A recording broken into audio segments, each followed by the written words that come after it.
situaciones cotidianas que te llenan de vida, te llenan de esperanza. En lo pequeño radica la fuerza, con tu cariño yo caminaré, imaginando rutinas bellas para dar vuelta al mundo al revés. Empezar por nuestra casa primero, romper con todo nuestro miedo, ser consecuente de cuerpo y de mente para alzar el vuelo por senderos nuevos. Porque tu luz cotidiana enciende la sonrisa que sale por la mañana. Creo en ti, porque veo tu fuerza inexplicable, esa justa dignidad inconmensurable. Creo en ti, yo reafirmo que tu rabia proviene del dolor y tu lucha florece del amor. porque en ti me veo yo. Buenas tardes, amigas, amigos, compañeras, compañeros, compañeres. Aquí estamos en Diálogo Internacional, como todos los sábados. Diálogo Internacional, una mirada desde nuestra América. Soy así porque vengo corriendo agitadita desde el acto en la Federación de Box que hicimos en solidaridad con nuestra hermana Cuba. Un acto maravilloso, lleno de colores, lleno de banderas, lleno de compañeros y compañeras, la militancia que pone la unidad del cuerpo para defender a Cuba, que fue, es y será nuestro faro, el faro de la dignidad humana, de la lucha de los pueblos por su liberación. Y bueno, la verdad que fue un acto muy, muy lindo, muy hermoso, ahí en la Federación de Box.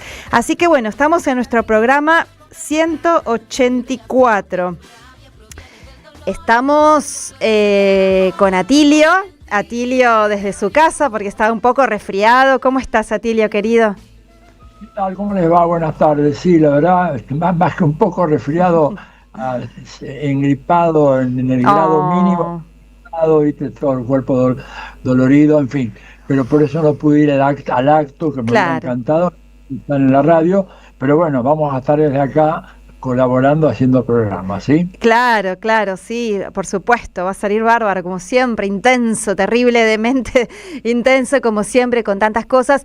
Y también le mandamos un beso enorme porque ya saben que este programa lo hacemos con Telma Luzzani, con Marcelo Rodríguez, quien les habla, Paula Klachko, Fede Montero alguna vez, anda muy ocupado, pero bueno, hoy Telma también está engripadita, así que le mandamos un beso enorme. Hoy, bueno, se queda descansando, así que no la vamos a tener. Bueno, estos fríos, les cuento a quienes nos ven o nos escuchan ahí en el mundo, en nuestra patria grande, que hace un frío tremendo en Buenos Aires, acá donde estamos, en la radio de las Madres de Plaza de Mayo, en el mismísimo centro, cerquita al Congreso. Bueno, realmente este es un día gris y frío. En la Federación de Box había mucha calentura, mucho amor, pero bueno, hacía frío. ¿Qué decías, a ti? No, que decía que es frío y húmedo además. Gris, húmedo. Un frío que te cala los huesos. Pero bueno, es impresionante. Sí, claro. Por eso hay que cuidar. Sí, y pero Marcelo también andaba por ahí como siempre haciendo política, así que tenía unas reuniones importantes y tampoco va a venir. Así que hoy estamos solites, Atilio y yo, con muchos muy impresionantemente buenos invitados que enseguida vamos a tener. Y bueno, antes también primero voy a decir algo muy importante, que esta semana fue el cumpleaños de nuestro querido maestro, amigo, hermano, compañero Atilio. Así que mandamos más besos y más abrazos. Estoy segura que nuestra oyentada también. Y bueno, por acá no podemos ser menos en Diálogo Internacional, tu programa, decirte que, bueno, cuánto te queremos y te necesitamos y que vivas muchos años más. Gracias, Paulita, muchas gracias. Haremos lo posible, digamos, hay que luchar contra el paso inevitable del tiempo, pero bueno, hasta ahora venimos librando la batalla bien y vamos a seguir librándola, ¿no? Así es. Bueno, también mandamos muchos besos a Estela Caloni, que también andaba con un poco de nanas. Bueno, está todo el mundo con este frío así.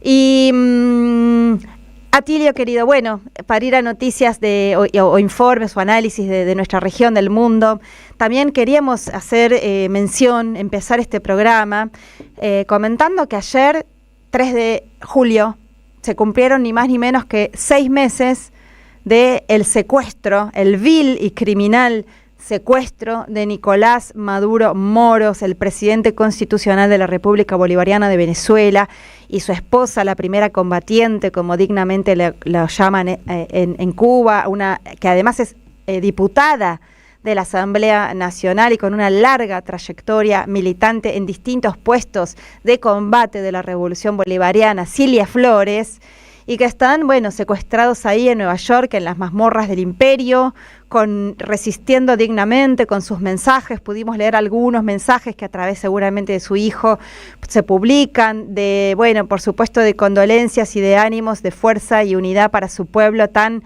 castigado y tan lastimado por el terremoto impresionante que tuvieron que vivir, que realmente es algo, espeluznante, el drama que se está viviendo, las miles de personas bajo los escombros, y también el coraje y el valor y la organización popular y el Estado, el gobierno de la presidenta encargada, Delcy Rodríguez, y toda la dirigencia bolivariana, ayudando, protegiendo, rescatando a su pueblo, y también la solidaridad internacional, ¿no? De distintos países realmente se hicieron presentes delegaciones de rescatistas de 33 países, y bueno, con sus cuestiones, ya vamos a tener hoy, vamos a ver si logramos tener una entrevista interesante justamente con una compañera de Venezuela y vamos a profundizar, por supuesto, en estas cuestiones, pero sí, hablar, gritar bien fuerte que vamos a seguir peleando como Venezuela y como todos los pueblos del mundo por la liberación del presidente Nicolás y de la diputada Cilia Flores. Bueno, dicho esto, querido Atilio, bueno, también vamos a hablar de Cuba, vamos a tener una importante entrevista también con Cuba.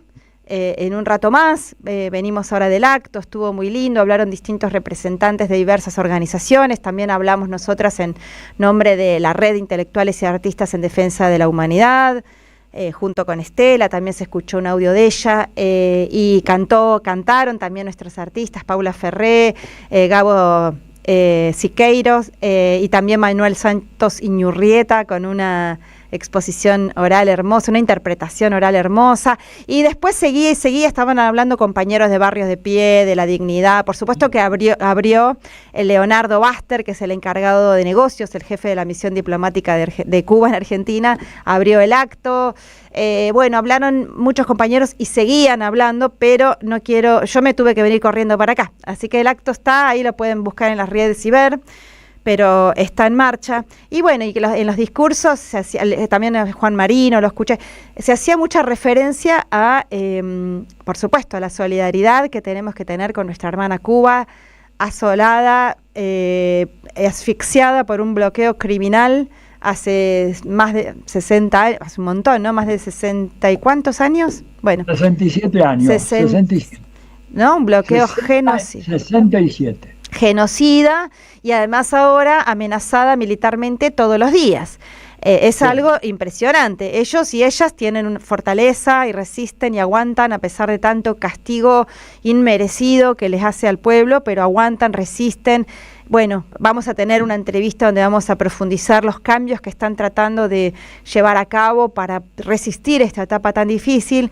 Pero, Atilio, mira, quería comentar acá a la audiencia también la vergüenza que nos hizo pasar y que repudiamos absolutamente este presidente títere de los intereses de Estados Unidos que tenemos en Argentina, este fascista que fue a arrodillarse ahí a los pies de la embajada, a besarle, a hacerle honor al apellido del señor virrey de Estados Unidos en Argentina, ¿no? Lamelas, le fue a hacer honor a ese apellido y a lamérselas, francamente, porque es así. Es la primera vez que un presidente argentino va y entra a la embajada de Estados Unidos, y el señor Lamelas aprovechó la oportunidad frente a preguntas para atacar una vez más y amenazar una vez más militarmente, diciendo que iban a hacer lo mismo que hicieron en Venezuela con Nicolás Maduro, a Cuba y a su presidente Miguel Díaz-Canel. No sé si tuviste la oportunidad de escuchar esas indignas palabras, Atilio. Sí. Sí, evidentemente, bueno, Milei nos tiene acostumbrado a eso y el embajador de Estados Unidos también, ¿no? Pero estoy viendo que ya lo tenemos a Joao Pedro ahí en línea. Bueno, te me adelantás a Leandro. ¿Quién produce este programa? A ver, ¿Atilio Borón o Leandro Deza? Yo creo que Leandro Deza, a quien estoy viendo ahí, le agradecemos un montón porque realmente este programa no existiría sin la coordinación general del capo de Leandro. Y también aprovecho para saludar y agradecer a Gabriela Gugliaro en la operación técnica, también la máquina total. Bueno, y como Atilio se adelantó, Leandro ya lo tenemos, entonces está todo bien Bien. Bueno, vamos a ir entonces a recibir justamente a nuestro primer invitado de hoy en Diálogo Internacional, que es una persona realmente un referente de la lucha y de la resistencia de los pueblos, no solamente en Brasil, sino en toda nuestra América.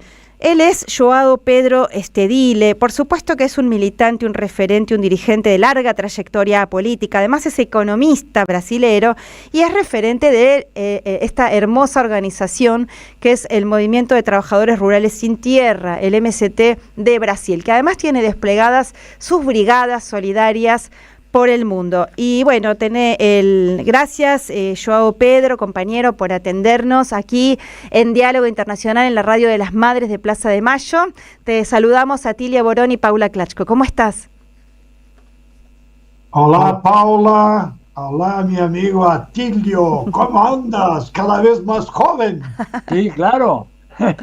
Se nota, ¿no es cierto? Basta con mirarme para darte cuenta que he vuelto a los años 60. Muy bien, muchas gracias por la invitación. Es un placer enorme estar aquí con ustedes para intercambiar ideas y con todos los que nos acompañan por las ondas de la Radio de las Madres. Un abrazo a todos y todas. Bien. Bien, Paul, sí. Adelante. Bueno, João Pedro, mira, en realidad teníamos ganas de hablar con vos por un montón de cosas. Obviamente que queremos hablar de la situación en Brasil, que es tu patria chica, y que, bueno, Brasil este año tiene, todo el tiempo es un coloso en nuestra América, lo que pasa allí nos afecta al enorme y glorioso pueblo brasilero, pero también a toda nuestra América. Este año están las elecciones, que va a ser un momento clave también para toda la región, ¿no? Realmente impresionante después de los reveses que tuvimos recientemente, incluso en Colombia, en Perú, bueno. Pero por otro lado, solo para adelantarte, también te vamos a querer preguntar sobre un montón de cosas, porque sos un analista internacional, sos un militante de la patria grande, así que has escrito o has dado entrevistas acerca de diversos temas últimamente, de Venezuela, Cuba, así que, bueno, por ahí empezamos hablando por Brasil, para que nos cuentes un poco. No sé si en este momento estás vos en Brasil. ¿Sí estás allá? ¿O estás en otra parte del mundo? Estoy acá en São Paulo. Bien. En São Paulo. Bien. Recibiendo el frío que nos llega de Buenos Aires. La ola polar, les mandamos la ola polar. Acá tenemos frío y frío político también tenemos acá, un fascista gobernándonos. No, eso no necesitamos. No, eso no. Eso al revés, mándenos ustedes para el sur un poco de calor popular brasilero. Bueno, contanos si podés un análisis de la situación primero de Brasil, cómo se prepara para esta batalla electoral, en fin. Primero, para que los compañeros y compañeras de Argentina tengan en cuenta el calendario. Bien. La primera vuelta será el 4 de octubre y la segunda vuelta el 25 de octubre. Y la campaña solo puede empezar el 4 de agosto. Es una campaña muy corta en términos de tiempo para hacer agitación y propaganda. Tendremos ahí 2 meses. Por ahora ya está más o menos claro los que van a disputar. Y hay una candidatura de extrema derecha, que es el hijo de Bolsonaro. Luego hay 2 o 3 candidaturas de derecha, pero que no están logrando superar los 5 o 6% de percentual. Y hay la candidatura de Lula, que aglutinó todas las fuerzas progresistas. Las encuestas en este momento revelan que Lula va a ganar las elecciones, con una gran chance de ganar incluso en la primera vuelta.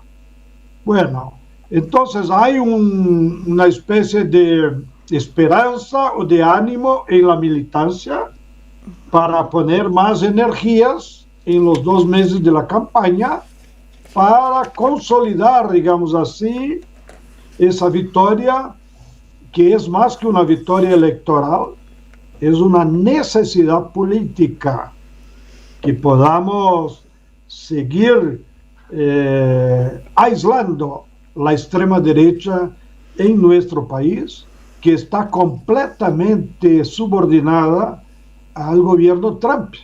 Entonces, una derrota nuestra aquí sería una tragedia para todo Latinoamérica. Pero estamos esperanzosos. Yo creo que sí vamos a ganar las elecciones, más que una voluntad. Hay datos de la realidad que nos permiten tener este cuadro. Y termino diciendo que en realidad lo que nos está ayudando es que, bueno, primero que Dios es brasileño, ya que Maradona es argentino. Entonces tenemos algún derecho también.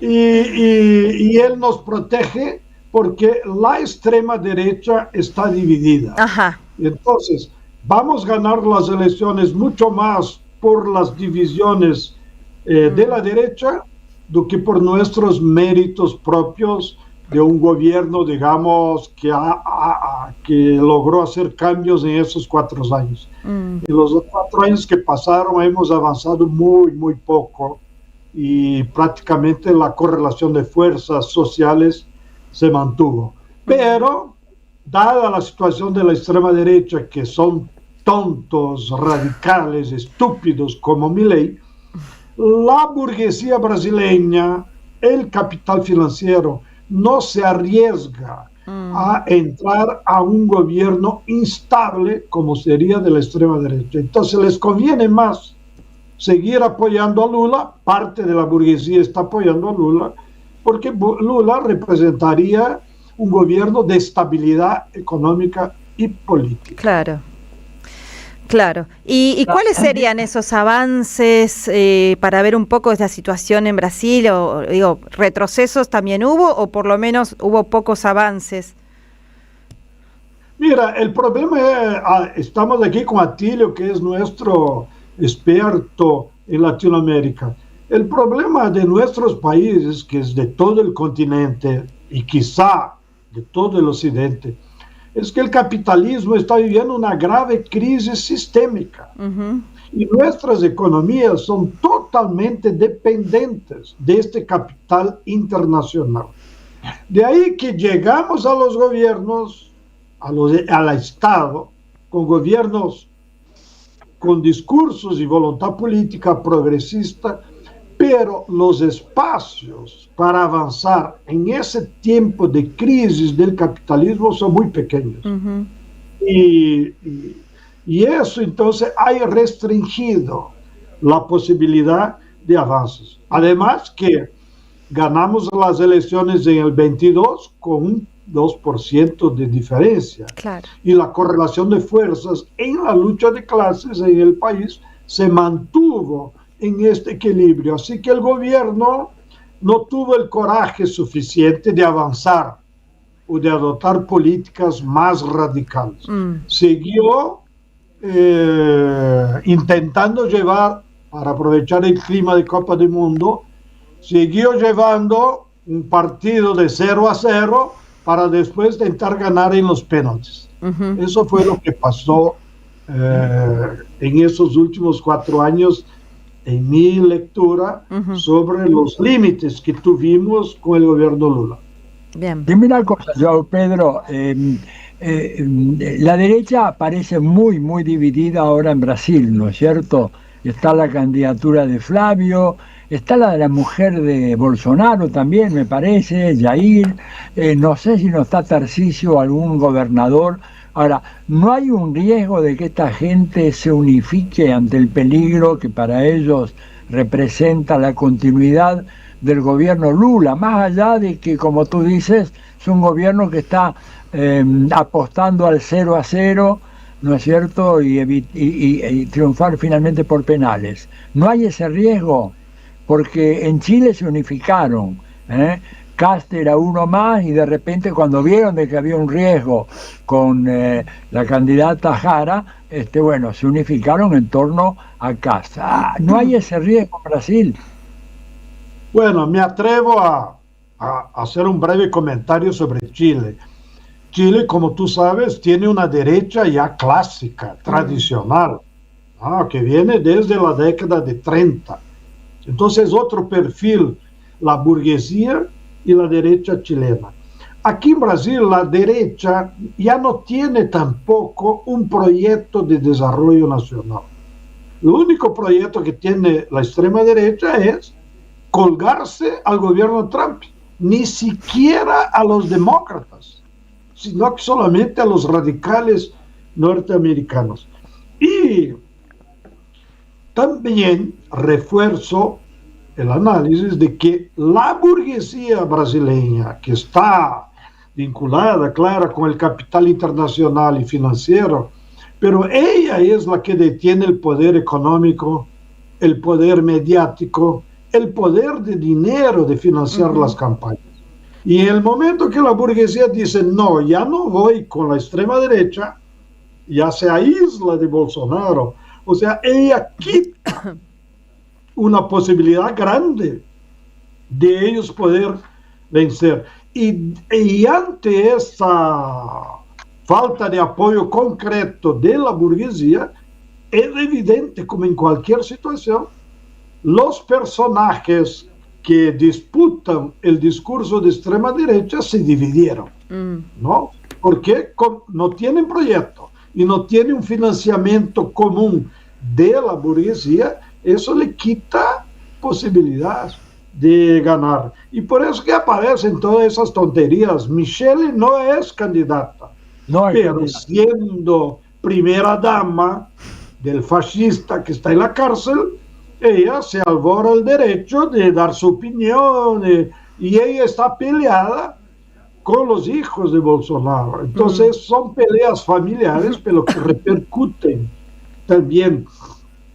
Y el otro acontecimiento, aunque no creo que tenga relevancia internacional, pero a nivel interno, la involucración de los Bolsonaro con un caso de un banco que corrompía toda la derecha. En verdad no corrompía, el banco era el caja que financiaba todo el proceso. Entonces, como la Policía Federal actuó de forma muy célere, en realidad, al poner fuera de juego el Banco Master, quitó la fuente principal de financiamiento de la extrema derecha. Muy bien. Era por ahí que la burguesía financiaba la extrema derecha. Entonces, ahora estamos en una situación que, repito, ellos están divididos, sin garantía de financiamiento. Yo creo que incluso el gobierno Trump está dividido en relación a ellos. Hay, claro, una clara posición ideológica y, por supuesto, de aportes económicos y de computadoras y de las big techs por las manos de Marco Rubio. Marco Rubio sí está alineado e impulsando los Bolsonaro, pero no Trump. Trump se aisló un poco de la familia Bolsonaro porque él tiene más intereses económicos do que ideológicos en ese momento con Brasil. Y no le conviene a Trump romper los lazos económicos con Brasil o crear una situación en que Lula pueda radicalizar su discurso antiimperialista. Claro. Y los hijos de Bolsonaro tienen causas también, están con temas judiciales, ¿no? Sí, todos ellos están involucrados en esa lama de corrupción, un montón de cosas que viene a público, pero sobre todo lo que influyó más en la opinión pública, en las encuestas electorales, fue su apoyo a la política de Trump por el tarifazo. Entonces la burguesía dice, bueno, ¿quién va a pagar los impuestos para exportar a Estados Unidos? No será Bolsonaro, seremos nosotros, la burguesía. La burguesía se quedó enojada con esa actitud totalmente subordinada de Bolsonaro frente a los intereses de un sector de la burguesía norteamericana. Bueno, esperemos que le dure el enojo hasta octubre, por favor. João Pedro, estamos hablando con João Pedro Stedile, referente del MST de Brasil. Bueno, un honor tenerlo acá en Diálogo Internacional. Ay, perdón. Te llevo te llevo a algo más general. Ay, perdón, Atilio, ¿vos querías decir algo? Sí, no, quería decir algo Dale. sí, sobre un poco la proyección internacional. Dale. Que Lula quiere darle a Brasil, porque cuando él dice Brasil tiene que jugar en las grandes ligas de la arena internacional, tiene razón. Cuando plantea la reforma, ¿no es cierto?, del Consejo de Seguridad de Naciones Unidas, tiene razón. Pero vemos nosotros, no sé qué piensas vos, João Pedro, que detrás de las palabras no hay muchos hechos concretos que avalen ese papel que Brasil sí podría jugar mucho más fuerte en la arena internacional. La pregunta sería esta: ¿no crees que Brasil podría estar en condiciones de decir voy a mandar un barco de petróleo al mes a Cuba para ayudar a Cuba a solucionar sus problemas humanitarios causados por el bloqueo energético que ha decidido Estados Unidos? ¿Cómo lo ves eso? Bien, te comento en varios aspectos. Primero, desde el punto de vista más amplio de la política internacional del gobierno Lula. Mire, hemos aprendido siempre, incluso en los libros de Atilio, la política internacional de un país depende de su proyecto nacional. O sea, si el país y la burguesía brasileña tuvieran un proyecto propio de desarrollo, entonces ese proyecto es que se relaciona con las otras naciones y con la burguesía internacional para ver qué intereses y qué jugadas se puede hacer. ¿Qué pasa?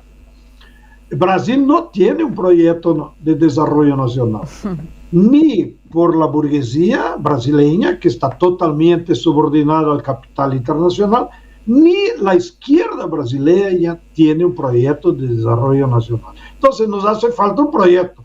Entonces, cuando tú vas al escenario internacional y hablas con Europa, y hablas con China o hablas con Estados Unidos, ¿a qué intereses estás defendiendo? Bueno, entonces, como no tenemos un proyecto claro de qué intereses vamos a defender, eso nos quita un cierto poder real de negociación con nuestros interlocutores que, digamos, sí están en la primera liga, ¿no? Eso es un aspecto. Segundo, claro, Lula es un personaje muy habilidoso, es humanista. Entonces, él personalmente siempre quiere manifestarse de una forma solidaria en los temas humanistas. Y eso es su valor. Pero eso lo hace más como persona, incluso por su origen obrera, humilde, pobre, que de niño pasó hambre. Todos esos recuerdos vienen a su cabeza también en la relación internacional. Por eso siempre fue muy solidario con los palestinos. Pero, ¿qué pasa? Como tú no tienes proyecto y tú no sabes cómo te moverse en la gran política, te quedas en la solidaridad. Por ejemplo, para tomar el tema de los palestinos, Lula siempre ha sido muy solidario a los palestinos, pero tiene miedo de enfrentar al gobierno de Israel. Por ejemplo, la empresa Shell es una de las que se beneficia de nuestros pozos de petróleo de alto mar, sí, que recibió en esas concurrencias que hace. Bueno, parte del petróleo de la Shell, que es de aquí de nuestro territorio, es exportado para Israel. Así que de una forma clara, el petróleo de los tanques que invadieron Gaza era brasileño de origen. Entonces, eso es una contradicción. Pero ¿qué poder tiene Lula de imponer sanciones a Shell? Ninguno. Bueno, entonces esa situación es que nos deja, digamos, con una política internacional también ambigua. Sin hablar que tenemos una tradición en nuestra Cancillería, y aquí se llama Itamaraty. Itamaraty siempre formó sus cuadros mirando a Estados Unidos. Siempre tuvieron lazos ideológicos con el Partido Demócrata. Claro, no les gustan los republicanos porque son conservadores, porque son tontos, porque son ignorantes. Pero el Itamaraty siempre coqueteó con el Partido Demócrata. ¿Qué pasa? Que ahora los demócratas están en la baja. Entonces, como que el Itamaraty se quedó huérfano en sus referentes internacionales. Y Europa, que también era otro referente para Itamaraty, sobre todo Francia, también está en decadencia. ¿Quién quiere aliarse a Europa ahora con toda esa mierda que están viviendo, que apoyaron la invasión de Gaza, que fornecen armas para Israel, que entraron en esa locura de la guerra de Ucrania, en fin? Entonces, Europa también está decadente y eso produce, digamos, ambigüedades en la política externa de Brasil. Y eso no es poco. Mire, Atilio, tú que eres un experto, Brasil debe ser uno de los pocos países que han desarrollado, porque no es ley, pero desarrollar una práctica que todos los embajadores tienen que ser de carrera. Eso es una estupidez, porque entonces elegimos a quién. Elegimos al presidente de la República, pero no podemos elegir nuestra política externa, porque son solo funcionarios de carrera. Y creo que en el cuerpo diplomático de Itamaraty hay unos 10% que son de izquierda. La mayoría son conservadores, ¿no? Incluso en el gobierno de Bolsonaro, la corriente que dominó Itamaraty fue una corriente que defendía la monarquía. Pero no por atraso, defendían con argumentos diciendo que la monarquía da más estabilidad a un Estado burgués. Mírense. Entonces, ese es nuestro Itamaraty, a quien Lula tiene que andar ahí. Entonces, está muy difícil. Y en relación a la política del gobierno Lula con Venezuela y Cuba, yo creo que está inserta en esa ambigüedad que intenté explicar, que está relacionada con la falta de proyecto, que está relacionada con las ambigüedades del Itamaraty, ¿no?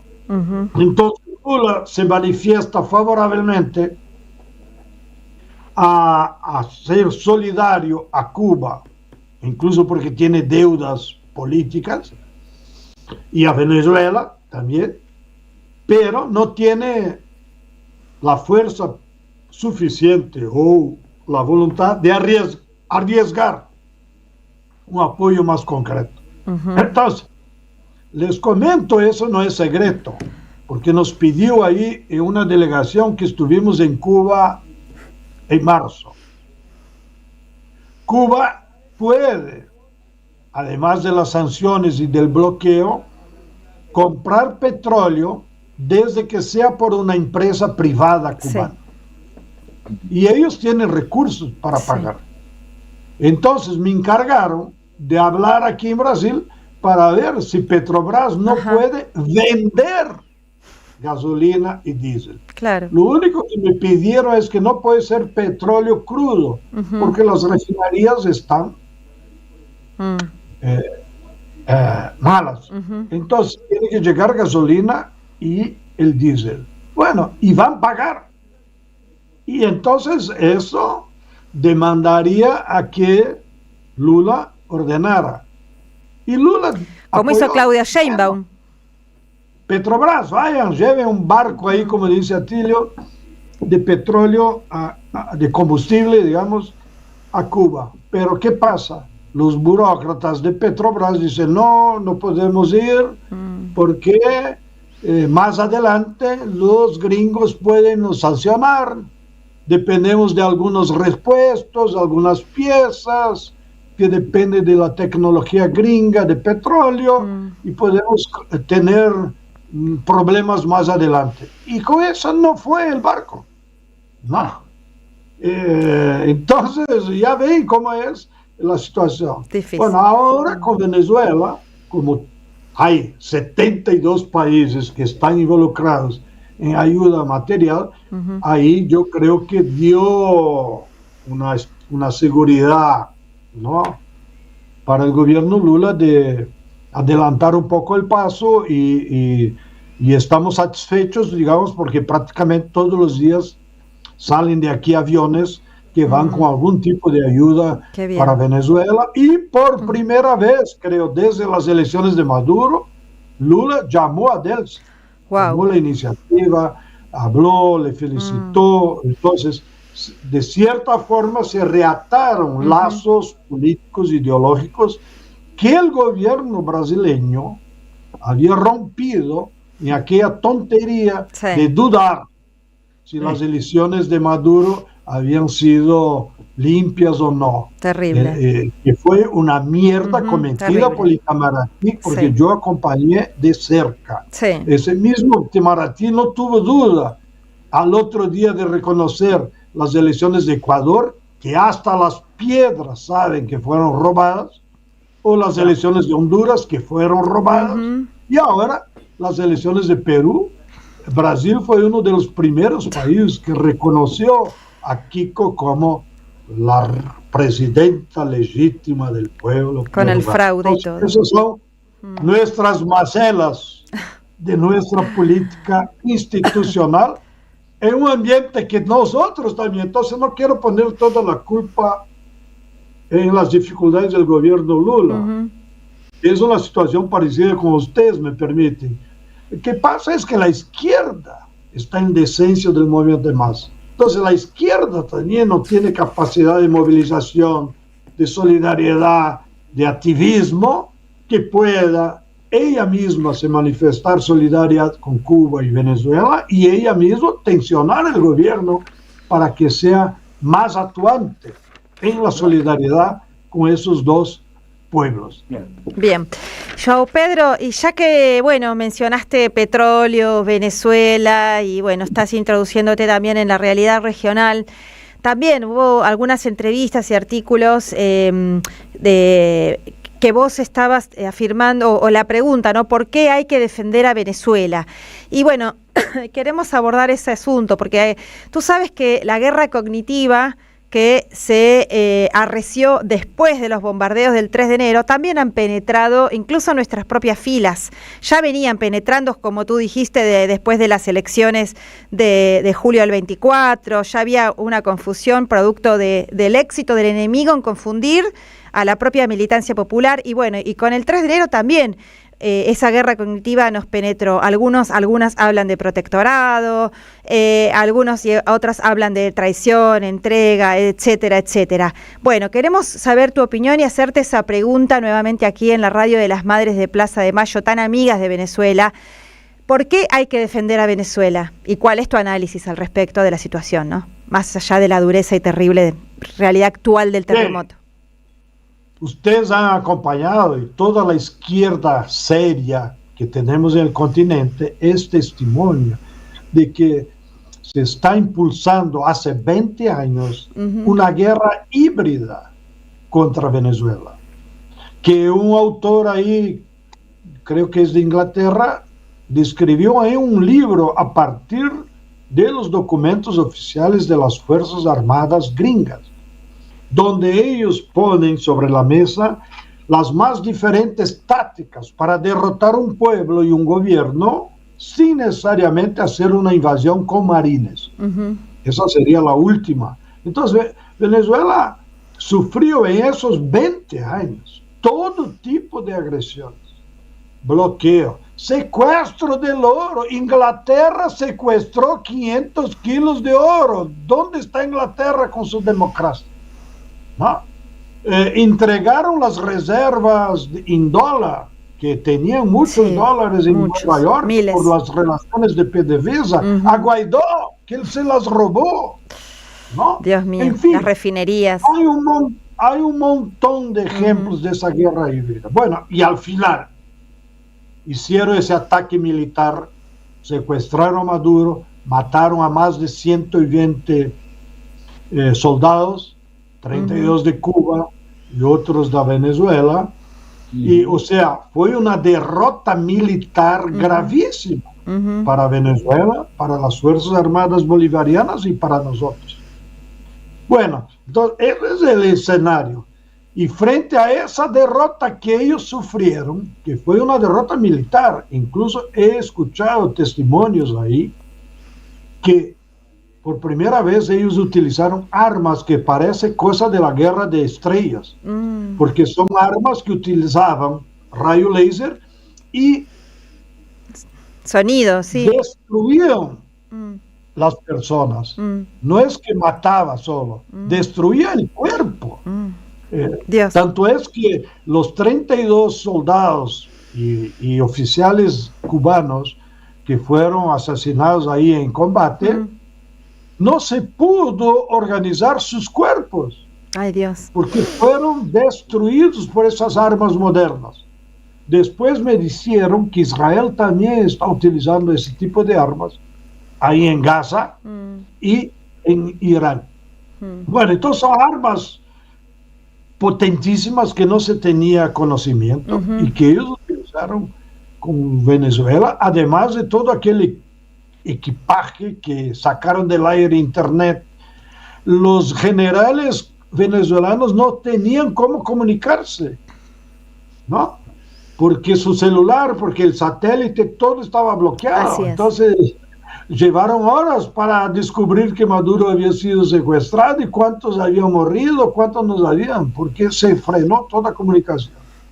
Y frente a esa situación, alguien honesto de izquierda puede decir, yo tengo dudas. Alguien traído, santos Dios. Eso es ser tonto. Es estar a servicio de la confusión que la CIA promueve. Entonces, cuando escribí ese artículo para difundir en toda Latinoamérica, incluso se difundió en Oriente Medio y África, ¿por qué es importante defender a Venezuela? En realidad era un artículo más para la izquierda. Claro. Diciendo a mis compañeros, compas, no tengan vergüenza, por el amor de Dios. Eso es un equívoco. Nosotros tenemos que estar al lado de Venezuela, sea lo que sea, porque el primer situación es estar contra la agresión de Estados Unidos, ¿no? Así como no tenemos duda en tener la solidaridad con Cuba, que también viene a 60 años enfrentando esa guerra híbrida mediática, como usted dice. Entonces, la izquierda latinoamericana está en deuda con Venezuela, está en deuda con Cuba, porque estamos haciendo muy poco, muy poco. Así es. Sea de solidaridad material, pero sobre todo, como tú decías, tenemos que entrar en la trinchera de la disputa de las ideas, ¿no? Y enfrentar en las redes, en las comunicaciones, para frenar ese avance que la CIA y los instrumentos de Marco Rubio están haciendo en todo el continente. Bueno, miren, me informaron que un grande periódico, no voy a nombrar para no estimular lucha interna, un grande periódico de izquierda de México no quiso publicar mi artículo. Ajá. ¿Por qué? Porque no se sentían solidarios con Venezuela. Bueno, entonces, ¿están solidarios a quién? A los gringos. La verdad que es. A María Corina. ¿A quién están solidarios si no es al pueblo de Venezuela? Que uno tenga críticas al proceso bolivariano, como hay en todos los procesos, que uno tenga críticas al partido PSV, que uno tenga críticas al gobierno, eso es parte de la democracia, no hay problema eso. Pero en términos de solidaridad y de defensa del pueblo de Venezuela frente a las agresiones de los imperialistas, eso no podemos admitir ninguna duda. Así es muy importante. Compañera Paula, es muy importante. Muy bien, esa pasión militante, Joao Pedro, muy bien, a ver si nos contagiamos todas y todos. Pero es muy importante lo que decís, porque hay mucha confusión, es tremendo, y eso hace que la dejemos más sola. Ya la veníamos dejando sola a Venezuela. Digo, hablo en plural porque no es el caso nuestro, pero digo en general, ¿no? La militancia popular. Y ahora mucho más. Y además, te hago la última pregunta por nuestra parte, porque me parece que ya estamos en tiempos radiales que tenemos que ir terminando. Pero, bueno, el MCT está presente en Venezuela a través de las brigadas solidarias, están presentes, por ejemplo, en la comuna socialista El Panal, haciendo un trabajo maravilloso junto con los comuneros y las comuneras, el poder popular que está en pie, el gobierno chavista está en pie. Han logrado, o sea, los gringos no lograron el cambio de régimen a pesar de esa atrocidad que hicieron. Y sigue gobernando con menos poder, pero sigue gobernando el chavismo. ¿Se puede hacer una comparación? Por ejemplo, no me quiero ir a Cuba porque no tenemos tiempo y vamos a tener una entrevista sobre Cuba, pero así como Cuba ahora también está teniendo que ceder en lo económico, con algunas aperturas y flexibilidades, también Venezuela, y después de semejante batacazo, bombardeo, muerte, secuestro, todo, tuvo que también ceder en lo económico, pero no está cediendo en lo político. Esa puede ser una lectura, te pregunto, ¿considerás que se puede hablar de protectorado como algunos y algunas hablan? Yo considero que no, pero bueno, te lo pregunto a vos porque es algo que se suele repetir. Y bueno, y eso, ¿no? Por ahí lo último, la subestimación que también se hace del poder popular y de la organización popular en Venezuela, además que el gobierno la ampara, ¿no? Porque no quisiera pensar qué pasa con esa organización popular si cayera el gobierno popular también. Adelante. Muy bien, bueno, eso se daría 2 horas. Sí, bueno. Sí. Pero me quedo en deuda. Bueno. Y otra hora más, al otro día, otro sábado.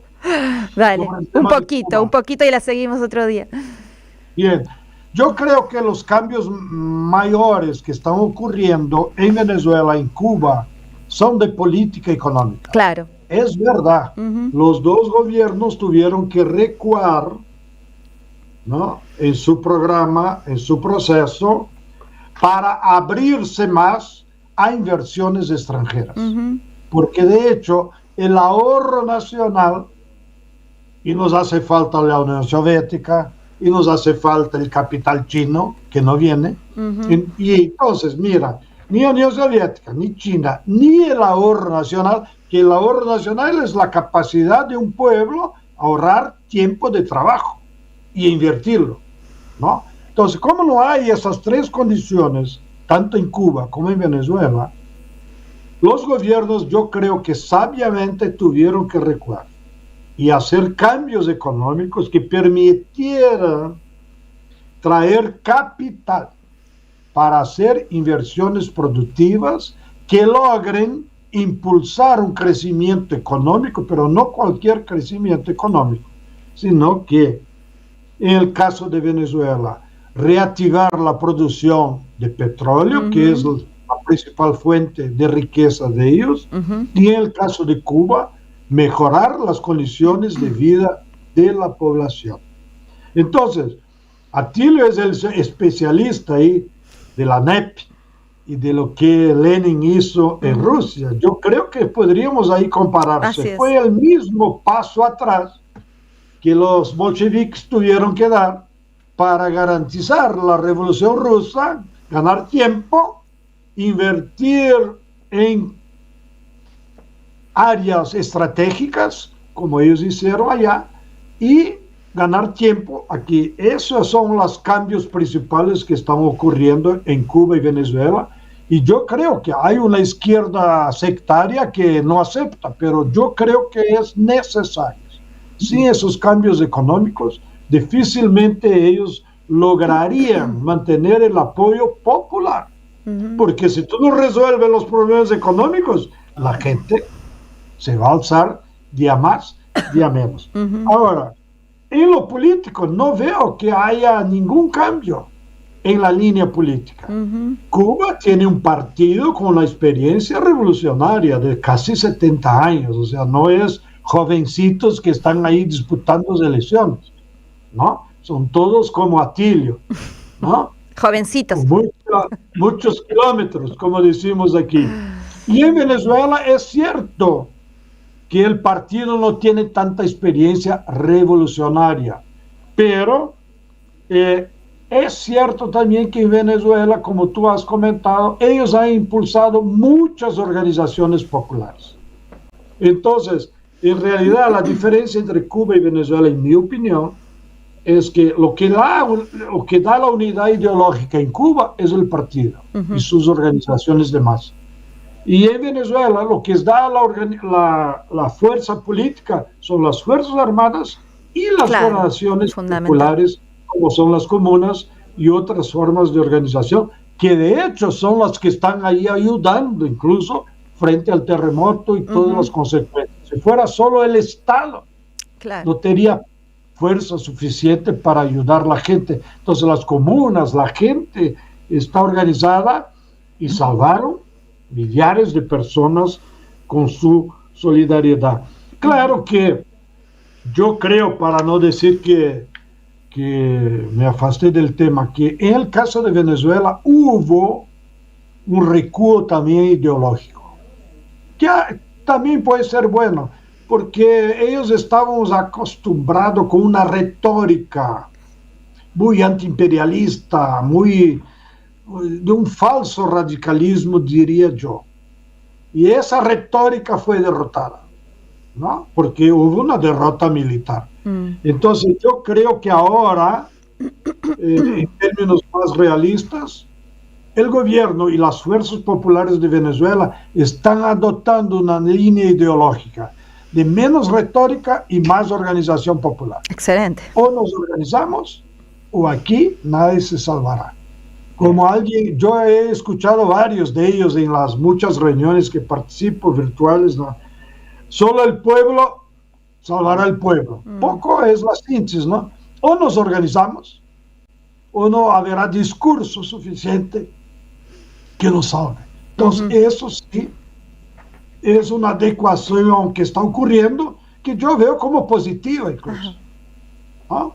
Para que la izquierda venezolana tenga los pies más cercanos de la realidad. Cambio. Bueno, realmente, João Pedro, más claro, imposible.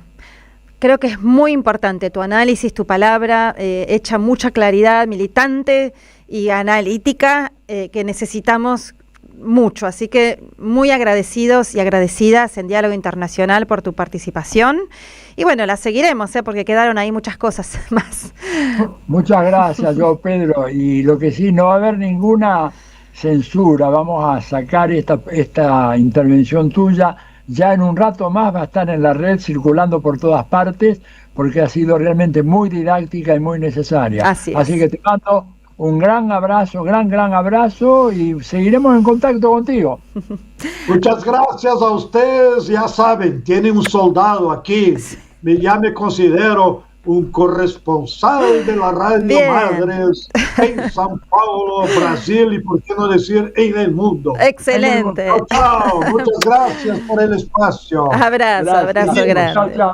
Bueno, vamos a la tanda, hermosa entrevista con João Pedro Stedile, y enseguida volvemos con más Diálogo Internacional. Diálogo Internacional.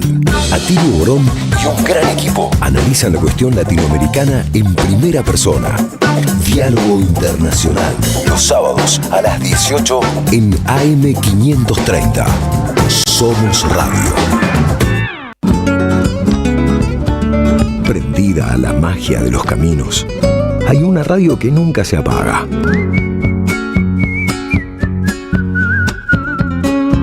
Porque es demasiado aburrido seguir la huella. Prende la radio. Prendete. AM530. 20 años. Somos radio. Somos comunidad.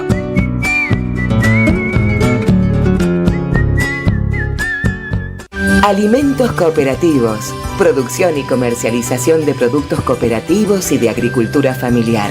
Envíos a todo el país. Por pedido, envía tu mensaje al 11 34 31 2928.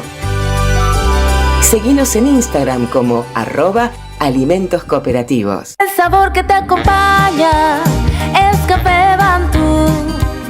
El aroma en la mañana de Café Bantú. Bantú.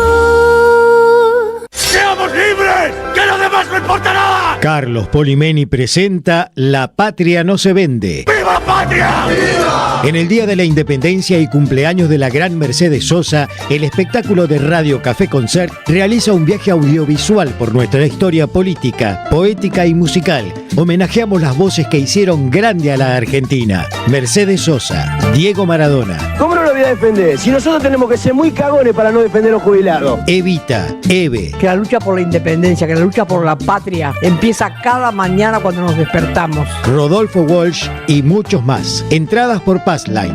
La Patria no se vende.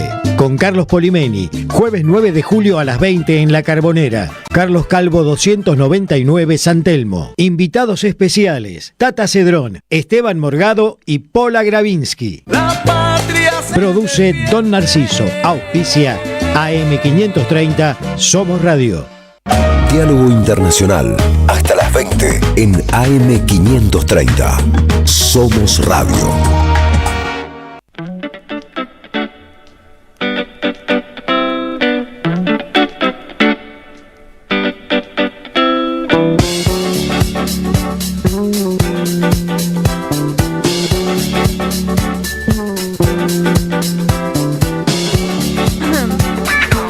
Seguimos en Diálogo Internacional, una mirada de nuestra América.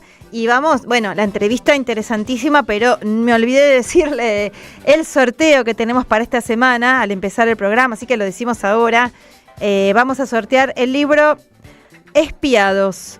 La autora es María Belén Bartoli, de la editorial Continentes.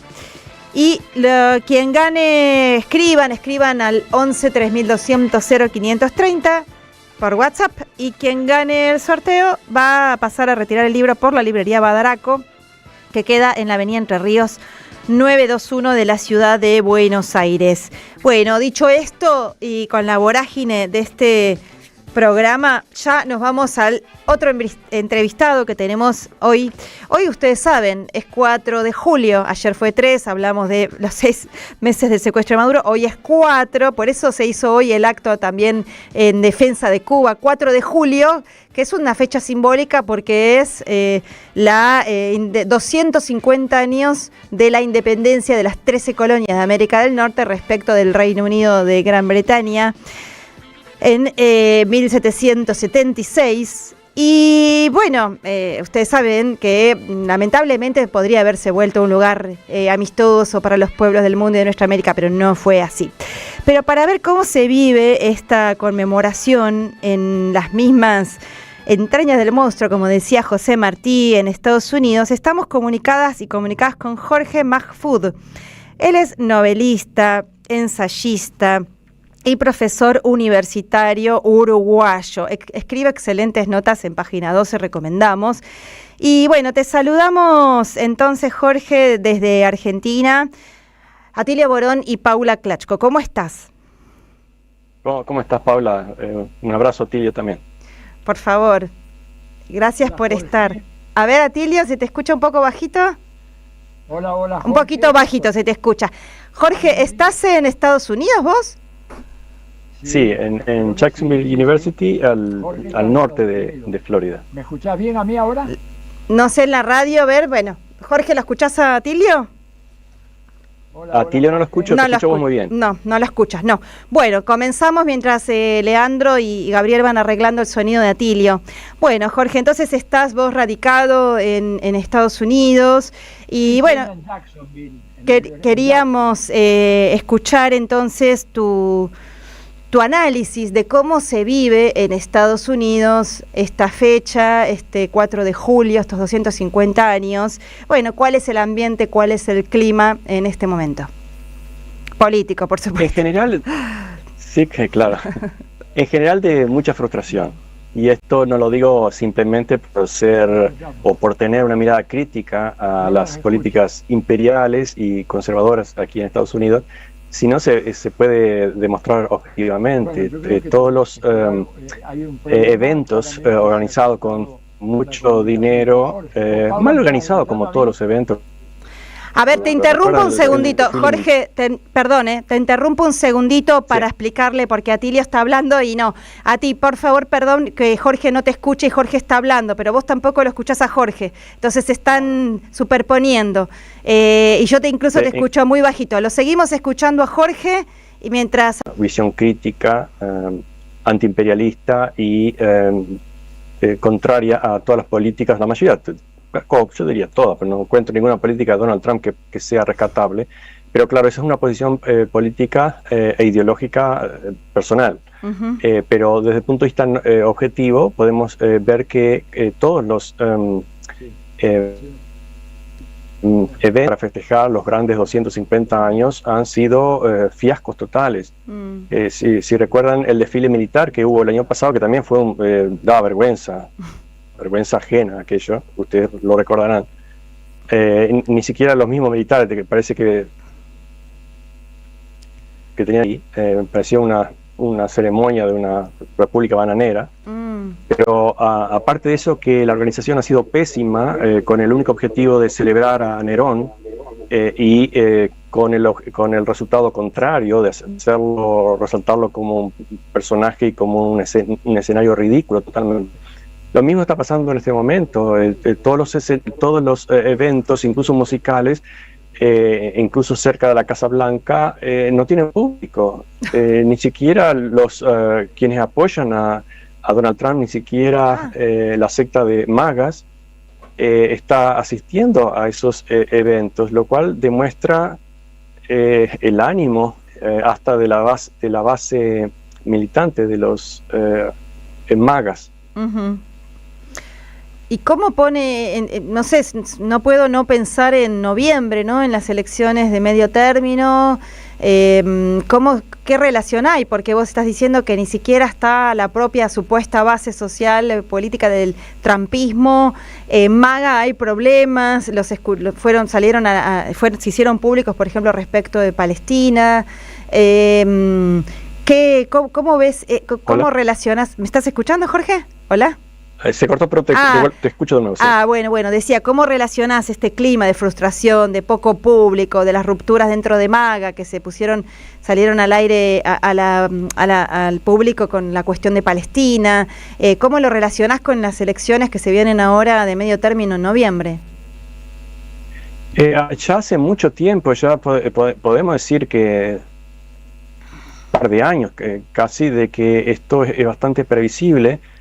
Y desde hace un año estamos diciendo de que tiene que caer un meteorito para que las elecciones de noviembre del 2026 sean impredecibles. Esto va a ser un triunfo demócrata. Ahora, hay dos elementos. Primer elemento de que no todas las bancas del Senado, por ejemplo, apenas un tercio están en juego. Entonces, por ahí no hay muchas posibilidades que los demócratas, que son el único partido que podría significar una derrota para el Partido Republicano, puedan hacer mucho. Lo otro es que debido a que las posibilidades de un tercer partido son prácticamente cero, y lo estoy diciendo de la experiencia, mi experiencia histórica, pero además desde la experiencia personal del Partido Verde del año de las últimas elecciones, las posibilidades de un tercer partido son prácticamente nulas. Ahora Tucker Carlson está intentando hacer algo y promover un tercer partido. Es muy difícil porque el sistema está organizado ya desde la época de la esclavitud para favorecer a una minoría dominante, esclavista en esa época, luego corporativa más adelante, y ahora a partir de un establishment fácilmente secuestrable por los lobbies, especialmente por el lobby del AIPAC pro-israelí, del AIPAC. Entonces, por ese lado, no hay ninguna posibilidad para ningún tercer partido. Ahora, ¿cuál es lo nuevo o algo que está causando mucho nerviosismo dentro del establishment? Bueno, que dentro del Partido Republicano haya una rebelión de cierta izquierda, asociada en este momento a Mamdani y a otros más. Sí. Es decir, de los partidos tradicionales, pero que quiero decir, el Partido Socialista, incluso el Partido Comunista, son partidos muy viejos acá en Estados Unidos, estuvieron prohibidos por mucho tiempo, luego dejaron de ser prohibidos porque era obvio que no tenían ninguna posibilidad de hacer nada. Entonces, cada vez que participaron desde afuera no tenían ninguna posibilidad. Entonces, en este momento estaban participando desde dentro del Partido Demócrata.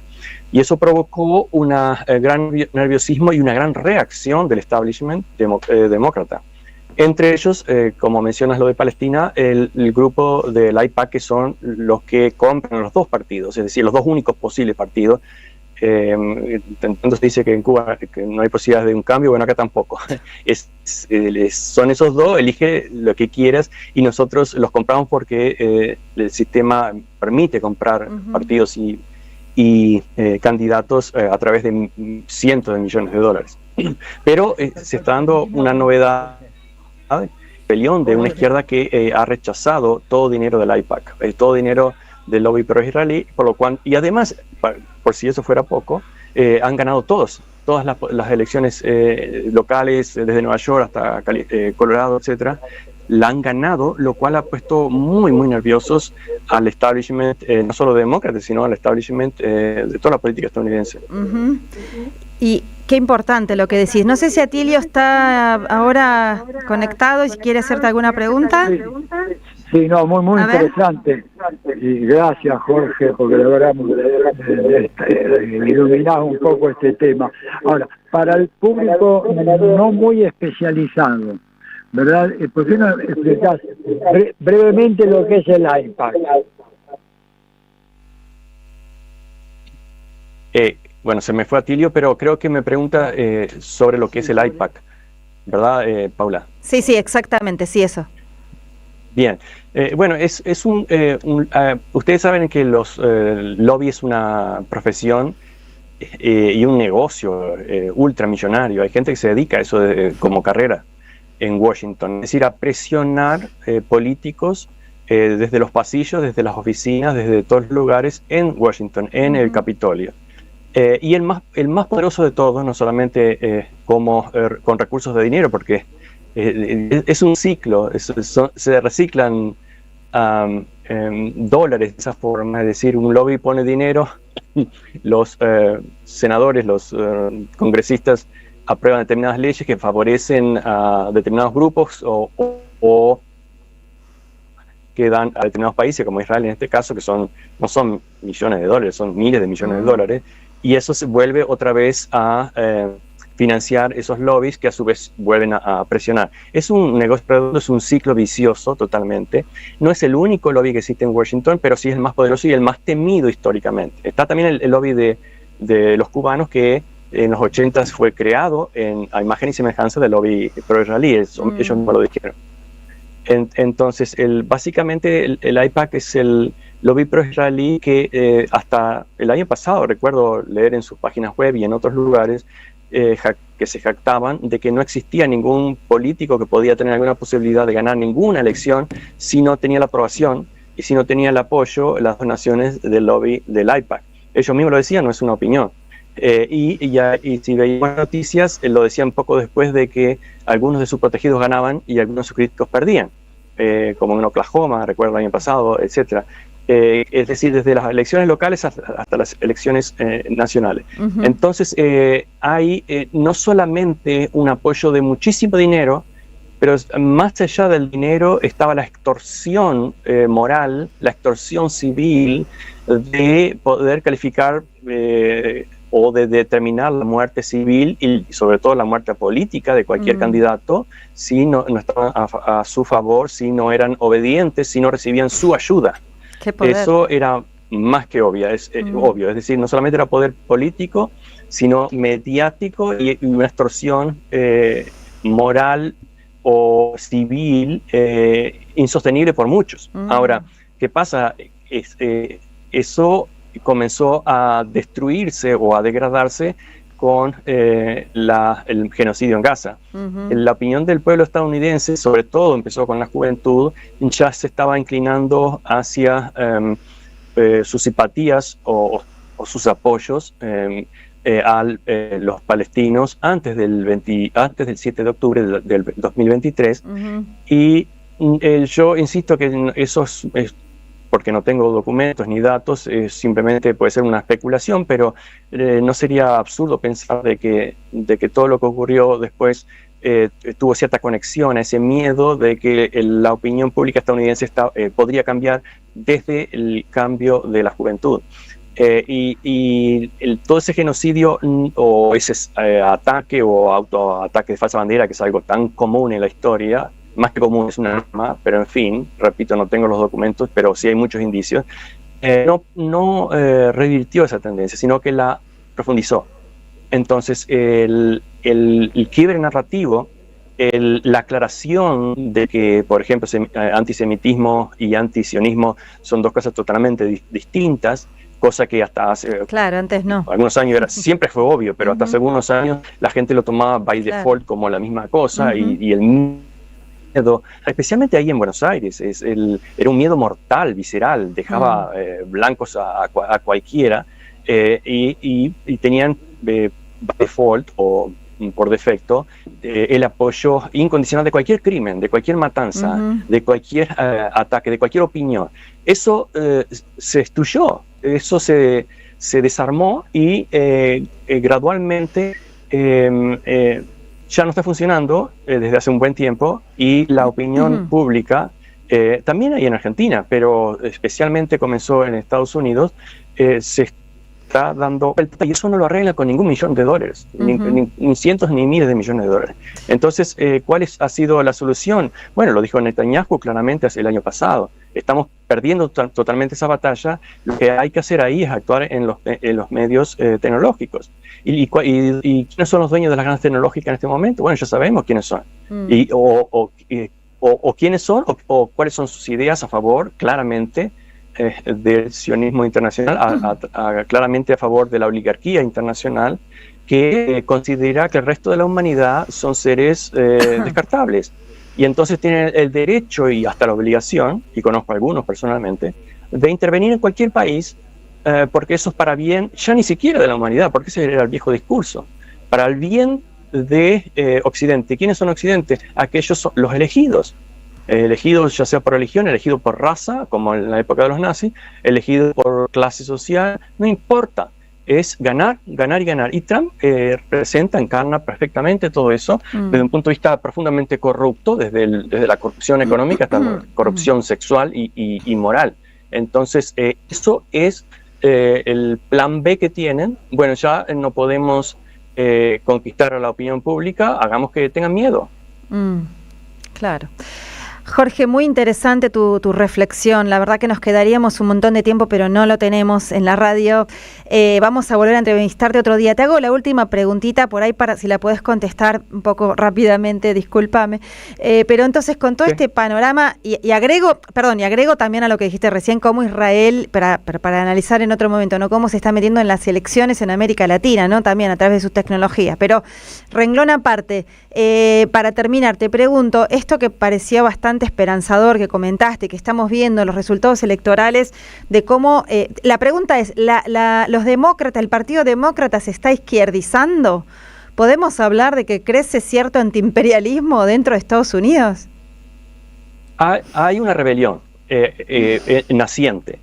¿Hasta dónde la van a dejar crecer? Claro. ¿En qué momento la van a abortar? Claro. No lo sabemos, pero claramente, pero sin ninguna duda, hay una rebelión. Y empezando con Mamdani, con un primer año exitoso como alcalde, con políticas claramente anti-neoliberales, con un desafío a la extorsión genocida de Israel y de las grandes tecnológicas. Eso es clarísimo, hay una rebelión, pero no sabemos hasta dónde va a llegar.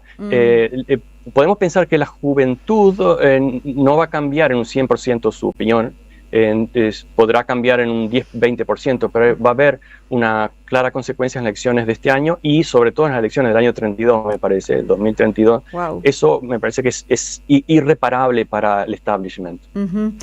Bueno. Dale, última, es que no te estamos escuchando, Atilio. No sé, estás muteado, no te estamos escuchando. ¿Ahora me escuchás? Ahora sí. Dale, la ultimita rápido.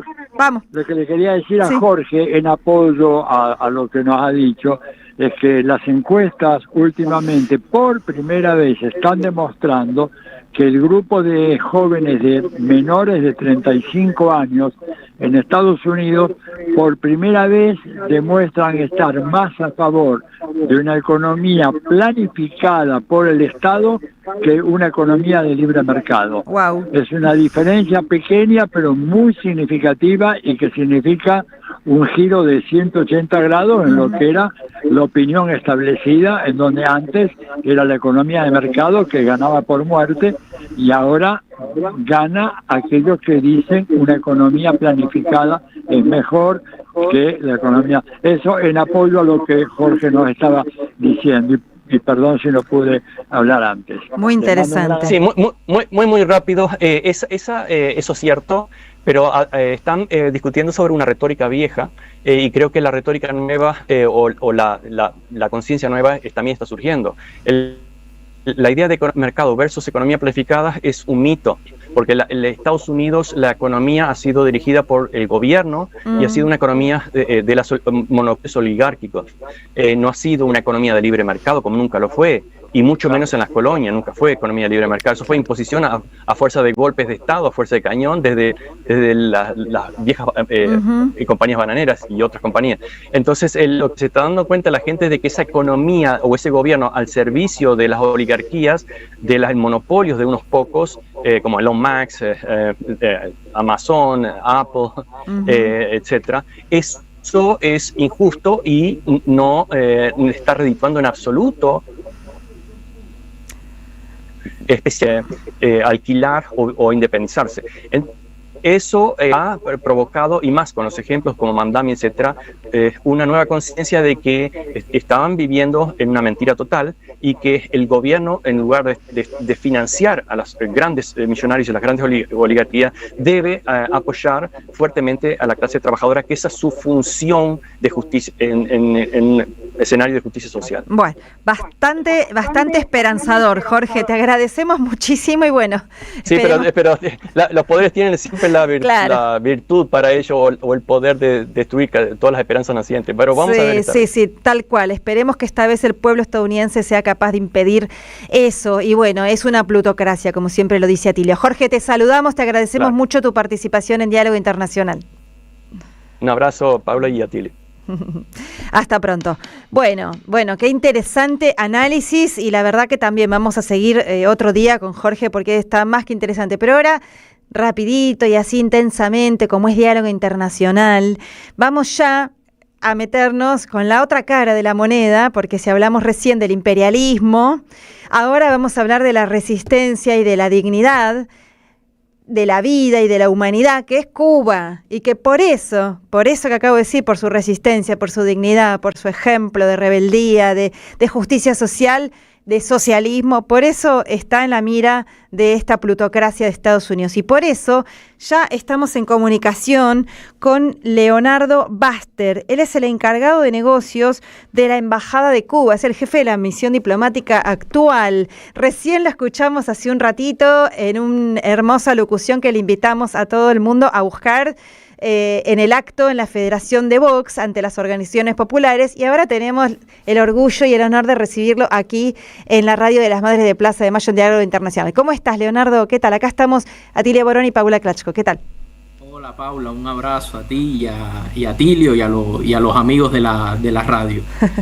Bueno, muchas gracias por recibirnos. Bueno, sabemos que Cuba está atravesando un momento muy complejo porque arreció el bloqueo que ya en el primer Trump había arreciado con creo que 243 medidas coercitivas unilaterales nuevas, las mal llamadas sanciones, y ahora todos los días se viene con una nueva, además del bloqueo energético que realmente estableció un sitio, no un cerco que no la deja respirar a Cuba, y que lo único que hace Cuba, que nunca jamás agredió ni a Estados Unidos ni a nadie, es, bueno, a lo sumo exportó solidaridad, es defenderse y resistir. Queremos escuchar tu análisis para que compartas con nuestra audiencia.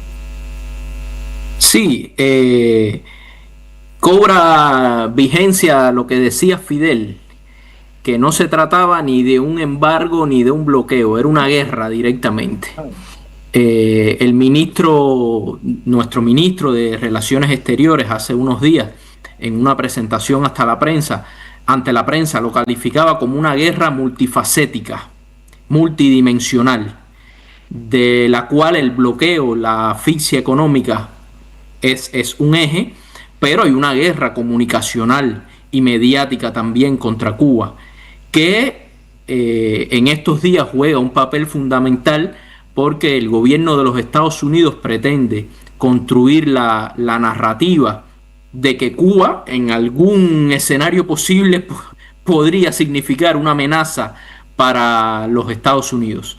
Está claro que un pequeño país como Cuba ni se lo ha propuesto, ni podría jamás en ningún escenario imaginable significar una amenaza para un gran país y para una potencia económica y nuclear, como lo son los Estados Unidos. Sin embargo, mediáticamente se pretende, a la vez que se asfixia económicamente a un pueblo, se pretende presentar al pueblo agredido como el agresor, y como si nosotros los cubanos mereciéramos las carencias y las necesidades que realmente el bloqueo nos impone por más de 67 años, aunque, como bien mencionabas, desde la primera administración Trump, con esas 243 nuevas medidas, sobre todo con la inclusión de Cuba en esa lista de supuestos estados patrocinadores del terrorismo, que implica prácticamente nuestra desconexión del sistema financiero internacional. Se nos priva de poder acceder a los servicios bancarios elementales a través de los cuales cualquier país hoy se inserta en el comercio internacional. Y en esta segunda administración Trump ha ido un poco más allá su nivel de perversidad y de agresividad, sobre todo a partir de la orden ejecutiva del 29 de enero con el bloqueo petrolero, donde se amenaza directamente a otros países, a empresas y a individuos que nos suministren a nosotros los cubanos cualquier gota de combustible, lo que nos impone obviamente una realidad muy, muy angustiante, porque somos un país que necesitamos sí o sí importar combustibles, no solo para la generación eléctrica, que es quizás lo que más hoy uno ve en los titulares por los largos cortes de electricidad, sino que se paralizan fábricas, empresas, nuestras escuelas y universidades, nuestra industria biofarmacéutica, nuestro transporte público. Hoy no hay una esfera y un renglón del país que no se vea afectado por las medidas del bloqueo, y sobre todo la vida diaria de nuestra gente, de nuestro pueblo, que se ve afectada por la falta de combustible. Sí, Leonardo, estamos hablando con Leonardo Baster, jefe de la misión diplomática de la República de Cuba en Argentina. Bueno, muchas gracias por tu análisis. Hay un montón de cosas más. Por un lado, con respecto al petróleo y el cerco petrolero, hemos escuchado a la presidenta Claudia Sheinbaum decir que estaba viendo la manera, ¿no? Porque todos están tan presionados en el mundo y cada uno también con sus respectivos problemas, ¿no? Los países y los gobiernos, pero que estaba viendo la manera de sortear el bloqueo a través de empresas privadas. Pero también lo que vemos es que todos los días se salen con una sanción nueva sobre empresas, individuos, etcétera. Recién tuvimos una entrevista con João Pedro Stedile, que dijo que en Brasil también quisieron ver de la manera de sortear a través de empresas privadas el abastecimiento de combustible y no se animaron, ni siquiera Petrobras. No sé si se puede también contar, porque por ahí son negociaciones no tan públicas, pero ¿qué grado de avance tienen esas negociaciones para conseguir combustible para la isla? Mira, realmente puedo decir poco porque conozco poco del tema. Mi información es la pública y la que ha dicho nuestro presidente. Desde mediados de diciembre hasta el día de hoy, Cuba solo ha recibido un buque de petróleo que fue de la Federación de Rusia. Y donado. De 8 buques, o sea, en más de 6 meses, un solo buque de 8 que Cuba necesita por mes. Tremendo. De 8 que Cuba necesita para funcionar en condiciones normales por mes, hemos recibido solo uno en ya más de 6 meses. Así que se imaginarán el escenario complejo que eso significa para nuestro país.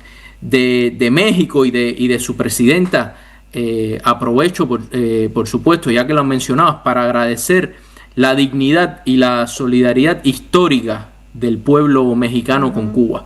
No olvidamos nosotros nunca que México fue el único país que decidió no romper relaciones con Cuba cuando el resto del continente lo hizo. Y esa solidaridad del pueblo mexicano y ahora del gobierno de la presidenta Claudia también se ha hecho patente en muchas donaciones, varias embarcaciones de ayuda solidaria. También necesitamos medicamentos y alimentos como parte de esa ayuda, que es lo que nos han enviado los hermanos mexicanos. Pero el cerco petrolero se mantiene vigente, y es como decías, perfeccionan la perversidad y la persecución contra navieras, embarcaciones, contra empresas privadas. En el supuesto país de la libertad se persigue actores, incluso privados, que puedan suministrar combustible a Cuba. Claro, impresionante. ¿Atilio? ¿Quieres hacer algo? No, sí, estaba escuchando muy bien lo que decía Leonardo. Estados Unidos evidentemente está urgido de poner fin a la experiencia cubana. Para ellos es inadmisible, ¿no es cierto? Y no pueden entender cómo, a pesar de todo ese bloqueo de tantos años, que vuelvo a repetir, no hay ningún antecedente en la historia universal de un imperio o de una gran nación que haya sometido a bloqueo, a un asedio a un país durante todo este periodo de tiempo. Pese a eso, Cuba todavía está ahí, está vivita y respira y bueno, y está esperando la solidaridad más militante de parte de países que yo creo que podrían, ¿verdad?, hacer un esfuerzo más, desafiando las iras del emperador. Por eso un poco le preguntaba yo a Pedro Ested y a Leonardo hace un ratito, ¿sí?, por qué Lula no mandaba, aunque sea un barquito al mes, a Cuba. ¿Qué le puede hacer Estados Unidos a Brasil? Porque digamos, Brasil es uno de los países más grandes de la Tierra, no solamente territorialmente, en términos de población, estructura industrial, desarrollo, ¿verdad? ¿Qué le puede hacer? Poner un arancel, y un arancel se contraataca con otro arancel que puede poner en estado Brasil. Lo que yo noto es que hay una cierta, un exceso de temor de parte de gobiernos que podrían ser más activos colaborando con Cuba en términos efectivos, desafiando las normas del imperio, porque ¿hasta dónde va a llegar esto? Se le sigue permitiendo a Trump que impida comerciar, que impidan que utilizar el circuito financiero, que impida traer repuestos. Bueno, va a llegar un momento en que Trump va a decir, señores, soy el amo del mundo, acá todo el mundo hace lo que yo quiere. Bueno, y ahí evidentemente llegamos a una situación absurda, ridícula. Creo que este es el momento en donde ya se puede romper con esa cosa imperativa del gobierno de Estados Unidos, que además no tiene capacidad efectiva de imponer su decisión. Porque si la tuviera, ¿no es cierto?, ya habría mucho tiempo que habrían acabado con Cuba, con Venezuela y con todo. No lo pueden hacer. Pero bueno, falta un poquito de esfuerzo de parte de nuestros amigos para poner, digamos, cosas concretas en el terreno, concretamente estos barcos de petróleo de Brasil, de Angola, de Argelia, de muchos países amigos de Cuba. Esto es lo que yo pienso, por lo menos. Leonardo, yo te sumo ahora la pregunta, porque también lo que hemos visto en estos días es que en Cuba han hecho toda una consulta popular, han encarado discusiones muy democráticas a través de diferentes medios para establecer una serie de reformas obligadas debido justamente para adecuar la vida económica a esto que les imponen tan injustamente.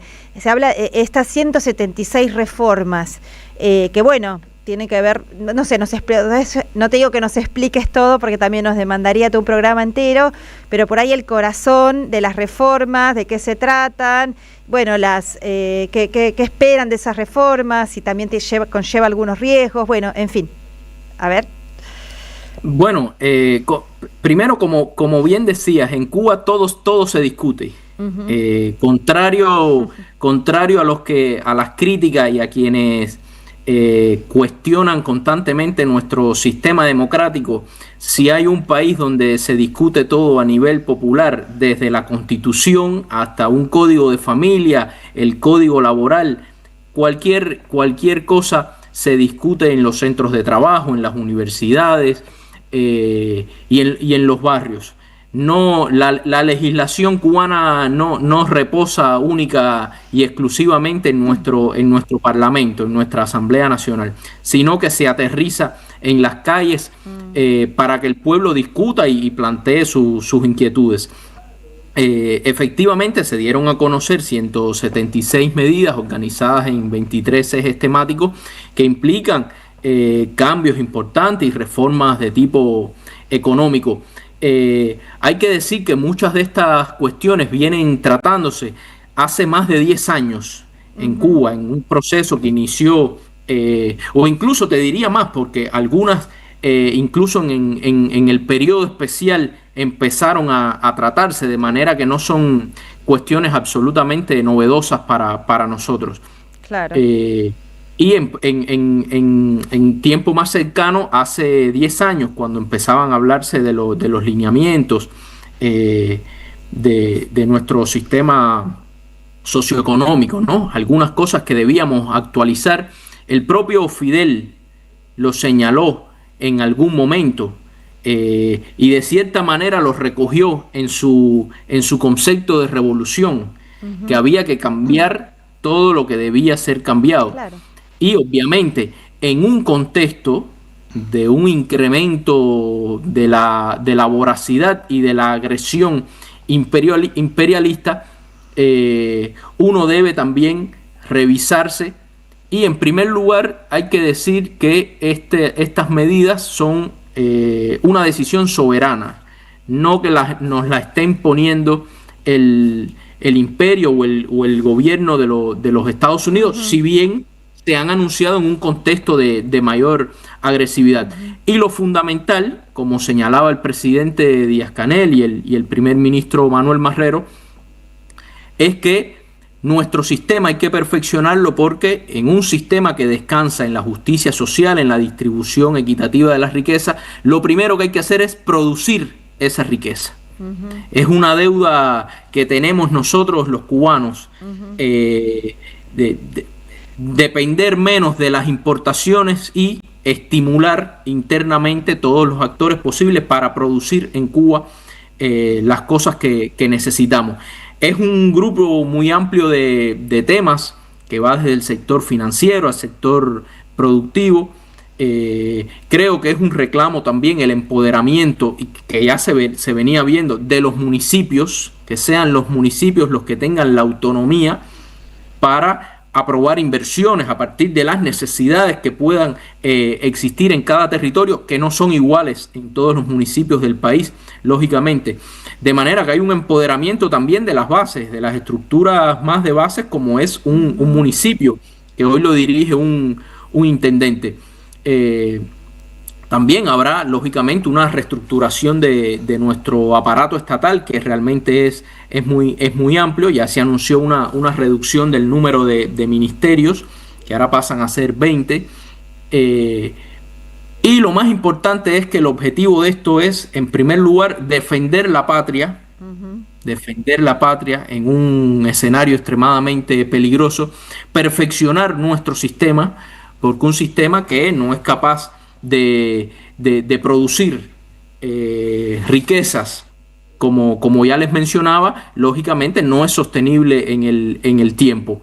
Esto lo que se busca es dar un impulso y un estímulo precisamente a involucrar a todos los actores posibles en convertirnos en un país más próspero y seguir defendiendo algo que no está en absoluto en revisión seguir defendiendo las conquistas sociales de la revolución. No está incluida en esas 176 medidas privatizar la salud, privatizar la educación. Eso no está en discusión, así como no discutimos nuestro sistema político y constitucional. Bien, eso es muy importante porque también hay habladurías por ahí, así que es muy importante esta aclaración que hacemos. Es en función de poder producir para distribuir la riqueza, para proteger y alimentar al pueblo. La última pregunta, porque, Leonardo, viste los tiempos radiales, vamos a hacer una entrevista más en profundidad con vos en otro programa, pero la última pregunta,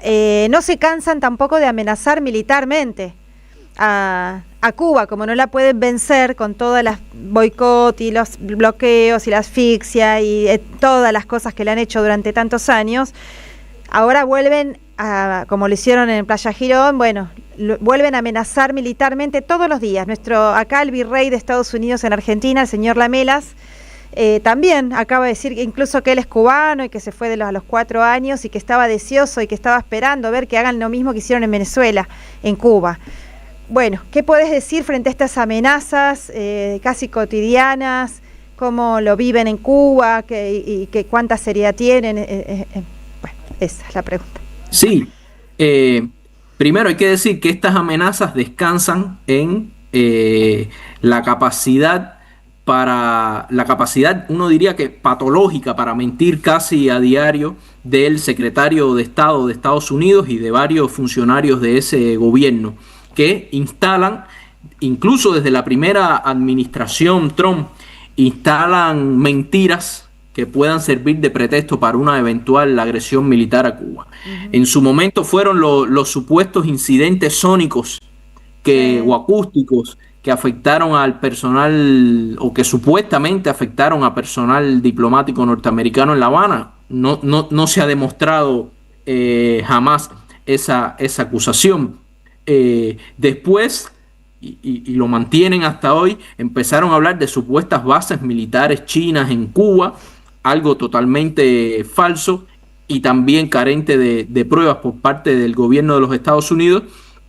Y ahora, a partir de la orden ejecutiva del 20 de enero, que se presenta a Cuba como una supuesta amenaza para la seguridad nacional, una amenaza extraordinaria para la seguridad nacional de Estados Unidos. Hay que hacer mucho malabarismo intelectual para poder justificar que un pequeñito país como Cuba, con una economía subdesarrollada así, a 90 millas de los Estados Unidos, puede significar una amenaza. Para una potencia, es válido recalcárselo al propio gobierno de los Estados Unidos, para una potencia nuclear. Claro. ¿Qué amenaza puede significar Cuba para los Estados Unidos? Sin embargo, uno ve como bien decías, prácticamente a diario, utilizando algunos medios de comunicación afines y algunas agencias de prensa, filtran supuestas informaciones, adelantan sanciones que después se hacen efectivas par de días después, y lo que buscan es crear la narrativa y el pretexto para que el día de mañana la comunidad internacional acepte como necesaria y urgente una agresión contra Cuba, la cual hemos dicho que no deseamos, que somos un país de paz. De ahí que consideramos que las diferencias existentes deban resolverse por la vía del diálogo, la vía de la diplomacia, que deberían en un mundo lógico primar unas relaciones de buena vecindad entre dos países que estamos extremadamente cerca, pero que ha sido el gobierno de los Estados Unidos el que históricamente ha obstaculizado esa relación. Y lo otro de lo que estamos convencidos es que la superioridad militar de los Estados Unidos sobre Cuba no está en discusión. Está claro que es la primera potencia del mundo, pero que nosotros tenemos un arma muy, muy fuerte, que es la que nos ha permitido llegar hasta sobrevivir por más de 67 años, que es la unidad del pueblo. Que nuestra doctrina de defensa no es ofensiva, es defensiva, y que nos asiste todo el derecho basado en todos los instrumentos del derecho internacional a los cuales uno quiera referirse, nos asiste todo el derecho a defendernos. Que ante una agresión imperialista, Cuba se defenderá, que seremos un avispero, como dijo en algún momento el general de ejército Raúl Castro, y que como tantas veces hemos demostrado, nosotros los cubanos estamos dispuestos a dar hasta nuestras vidas por la defensa del suelo de la patria. Sí, Leonardo, así es, y también dan la vida por muchos otros y otras en el planeta entero, así que la deuda y el agradecimiento para con las y los cubanos es eterna, es profunda. Bueno, y con esto te agradecemos muchísimo tu participación en Diálogo Internacional y te mandamos un fuerte abrazo. Un abrazo a Un todos. gran abrazo. Un abrazo, Atilio. Hasta luego. Gracias. Vamos a una tandita breve y volvemos con más Diálogo Internacional. Diálogo Internacional. Atilio Borón y un gran equipo analizan la cuestión latinoamericana en primera persona. Diálogo Internacional. Los sábados a las 18 en AM530. Somos Radio.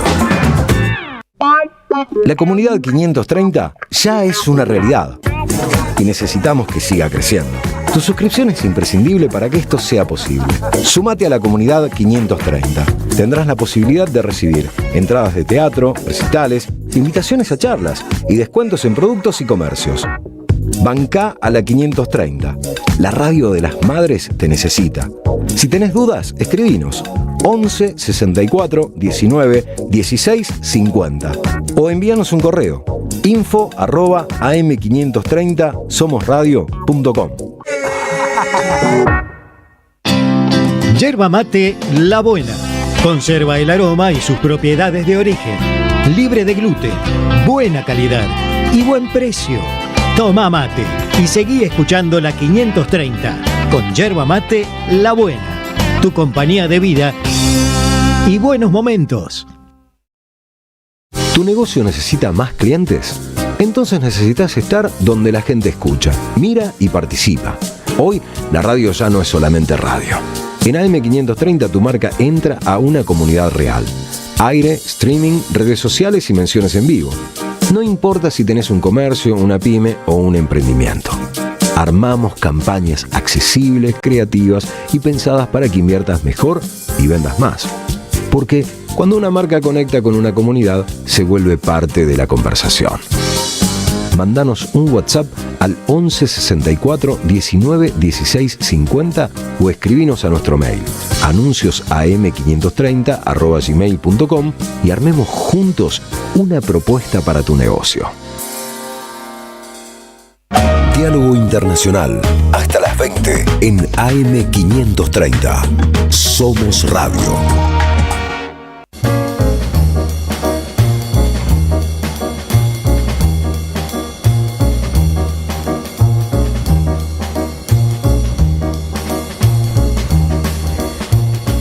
Bueno, estamos ya en el último tramo de Diálogo Internacional, una mirada desde nuestra América.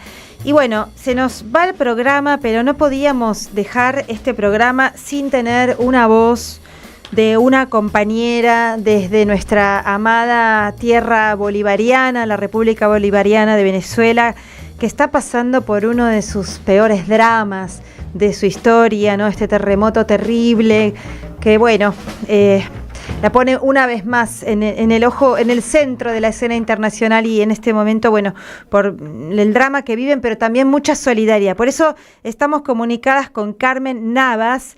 Ella es Carmen Navas Reyes, es politóloga venezolana, es investigadora del Instituto Tricontinental y militante del movimiento afro. Querida Carmen, ¿cómo estás? Acá te saludamos Atilio Borón y Paula Klachko. ¿Cómo estás?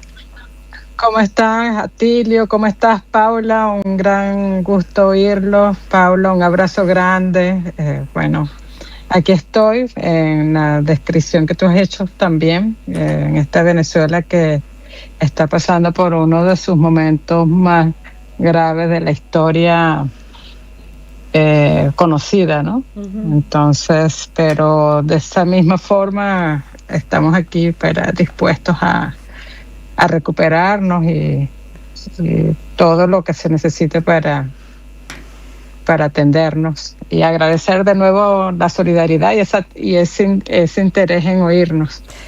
Aquí estoy. Sí, Carmen, sabemos que vos, al igual que muchísimos y muchísimas de tus compatriotas, han perdido seres queridos. Es muy dramático, muy triste. El abrazo es lo primero que les queremos enviar, pero bueno, también por tu intermedio que nos cuentes, porque tú sabes también enseguida las campañas difamatorias hacia el pueblo y la Organización Popular Venezolana, y también hacia el gobierno chavista, que a pesar de los bombardeos terribles y el secuestro de su presidente, sigue en pie el gobierno chavista, la Organización Popular. Bueno, contarnos desde ahí cómo están organizándose para resistir esto. Fíjate lo que dices, ¿no? Desde el momento cero, la primera cosa que identificamos, que hubo un intento por desconocer la existencia de un Estado que tiene como principio la soberanía basada en el pueblo, ¿no? Que es lo principal de este proceso político venezolano, de la revolución chavista, que reconoce al pueblo el poder, y eso fue lo primero que se desconoció o se intentó desconocer, que había un Estado y un pueblo organizado dando respuesta a esta catástrofe, ¿no? Y eso, por supuesto, tiene una intencionalidad. La intencionalidad de tal vez, usando la expresión coloquial, de dar la última, la bala de plata contra el proceso político venezolano. Y eso se veía en el inicio, negando la presencia de las instituciones venezolanas, del pueblo organizado, porque lo primero que dicen es que el pueblo organizado es la acción del pueblo es en respuesta a la falta de Estado. Es todo lo contrario. La acción del pueblo es porque se siente parte de un gobierno, de un poder, de una institucionalidad que es nueva, ¿no? Que es el poder popular en acción, cuando en un momento como el que estaba viviendo La Guaira, casi toda su directiva estaba bajo los escombros. Tengo amigos y amigas que bueno, tú estuviste allá, ustedes han estado, conocen La Guaira. Amigos que muy cercanos que perdieron la vida, funcionarios, y bueno, eso es una manera principal de intentar responder a esa falta inicial de una acción. Luego todo el día se estuvo haciendo las gestiones para recomponer esa acción institucional y organizar la acción popular, porque también había que organizarla, y sobre todo recibir una ayuda internacional en un momento en el que ciertamente nos vimos desbordados por el hecho con las propias capacidades. Es decir, no sé cuál Estado tiene la capacidad de tener los rescatistas necesarios para atender a 180 edificaciones derrumbadas con personas dentro, ¿no? Eso hay que decirlo para explicar un poco, para ejemplificar lo que más o menos se estaba viviendo. Claro. Y eso no solamente en La Guaira porque fue el principal foco, pero también lo vimos en Caracas. Yo, por ejemplo, estoy en el interior porque mi edificio, aunque no se derrumbó, tuvo afectaciones. Entonces, así nos pasó a todos, y es una realidad que hay que contar. Claro, porque además de las... Carmen, Atilio está moviendo la boquita, pero no se te escucha. Por eso, a ver ahora. Ahora sí se me escucha. Sí, ahora sí. Mira, yo le quería decir a Carmen, primero agradecerle que esté con nosotros acá en nuestro programa, pero decirle que, por ejemplo, si uno mira los diarios de estos últimos días, se ve que la ola de calor en Europa está produciendo miles de muertos en países como Francia, Alemania, Gran Bretaña, etcétera, y nadie habla de Estado fallido, ¿no es cierto?, para responsabilizar a los gobiernos de esos países por las muertes producidas por una ola de alto calor, que es mucho más sencillo para combatir que enfrentar un terremoto.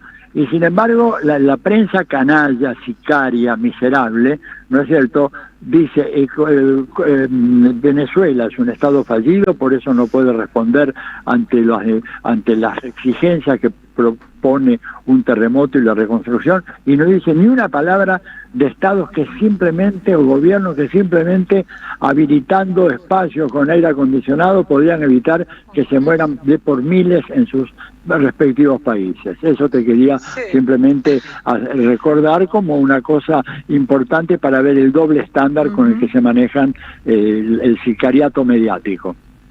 Así es, Atilio, hay una doble vara de medición, ¿no? Ciertamente con la que nos miden a nosotras no es la misma que miden a otras acciones de los estados. Y eso no es nuevo, ya lo vivimos en el 99 con Chávez empezando el gobierno revolucionario, y eso también hay que recordarlo. O sea, esto es un continuo, claro, por supuesto este año con mucha más agresividad de ese intento de desconocer la existencia del Estado venezolano, de la acción del gobierno revolucionario, del proceso político que iniciamos en el 99. Entonces, ciertamente es una estrategia que no ha mudado, no se ha cambiado un centímetro, solo que en este momento pensaban o tenían calculado que por la situación en la que estamos atravesando iba a ser mucho más fácil colocar esta matriz en los medios y en personas, que incluso aquellas de buena voluntad caen ingenuamente, ¿no? Entonces es cierto lo que tú dices, y es un buen ejemplo a rescatar y a señalar. ¿Y se siente, Carmen, la unidad del pueblo? Porque las imágenes que nos llegan, que hay que ver Telesur para ver justamente esta solidaridad que se teje, y porque si ves los canales como dice Atilio, ¿cómo decís? No me sale, el mercenariato comunicacional, bueno, le puse otra palabra, el sicariato, ahí está.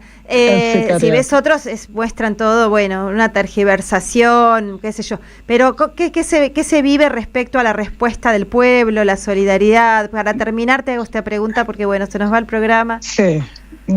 Fíjate, intacta, ¿no? En los primeros minutos, segundos, sin saber exactamente qué se iba a encontrar, hubo unas manifestaciones extraordinarias, masivas de personas dirigiéndose a La Guaira. Ahora esto se está organizando, y tú ves el pueblo organizado en las diferentes formas de organización que tenemos, en los consejos comunales, en las comunas, en los movimientos populares, inscribiéndose en el voluntariado. Ahora nos toca atender, por ejemplo, los refugios, que es la forma de darle techo a las personas que perdieron casa, y en esos refugios están yendo personas de todas las clases venezolanas, de todas las organizaciones posibles, entregando insumos, entregando víveres, entregando su trabajo voluntario, su acción, recreadores, porque tenemos unas necesidades ahorita infinitas, ¿no? De cuidar niños que están sin padres, que tienen necesidad de atención, de recreación sobre todo, porque es una forma de cuidarlos en este proceso de pérdidas que están teniendo. Entonces hay esta organización. Los consejos comunales, las comunas están organizando. La primera acción comunal que es importante tener, el 12 de julio había consulta popular. Cierto. Muchas comunas han dicho que no, que pospongamos la consulta comunal, porque lo principal es dar toda la atención posible a esta situación. Todos los recursos que se iban a dar en ese momento deben dirigirse, dicen estas personas, a la atención de esta tragedia, de esta catástrofe que estamos viviendo. Entonces es una de las formas más, creo yo, importantes de conciencia política y de organización popular posible en este momento en Venezuela. Carmen, querida, te agradecemos por tener tu voz aquí. Se nos terminó el programa porque son las 8 de la noche, pero bueno, no queríamos dejar de escuchar una voz como la tuya, de una militante popular de Venezuela, así que te agradecemos muchísimo por la presencia acá en Diálogo Internacional. Y yo a ustedes, Paula y Atilio, de verdad que llegan aquí su cualidad humana, su cualidad militante internacionalista. agradezco y bueno, un abrazo fuerte y aquí estamos. Ahí está. Otro para ti, querida Carmen. Un gran abrazo. Eso es lo importante, que están. Les abrazamos mucho. Un gran abrazo. Era Carmen, abrazo, por Pablo. favor. Carmen Navas, desde Venezuela. Recomiendo que escuchen la conferencia de prensa de Delcy con la prensa internacional, imperdible. Se nos fue el programa. Les digo rápidamente que el libro Espiados de María Belén Bertoldi lo ganó Marta de Florida con el documento terminado en 298 de Florida Oeste. Marta, podés retirar en la semana tu libro por la librería Badara con la avenida Entre Ríos 921 de la editorial Continentes. Es el libro, así que quédense escuchando Basta de Sonceras y chau Atilio querido y hasta la victoria siempre. En AM530 pasan muchas cosas y todo lo que pasa está en la red. Somos Radio AM530 en Instagram. Entérate de lo que pasa. AM530. Somos redes. Somos radio.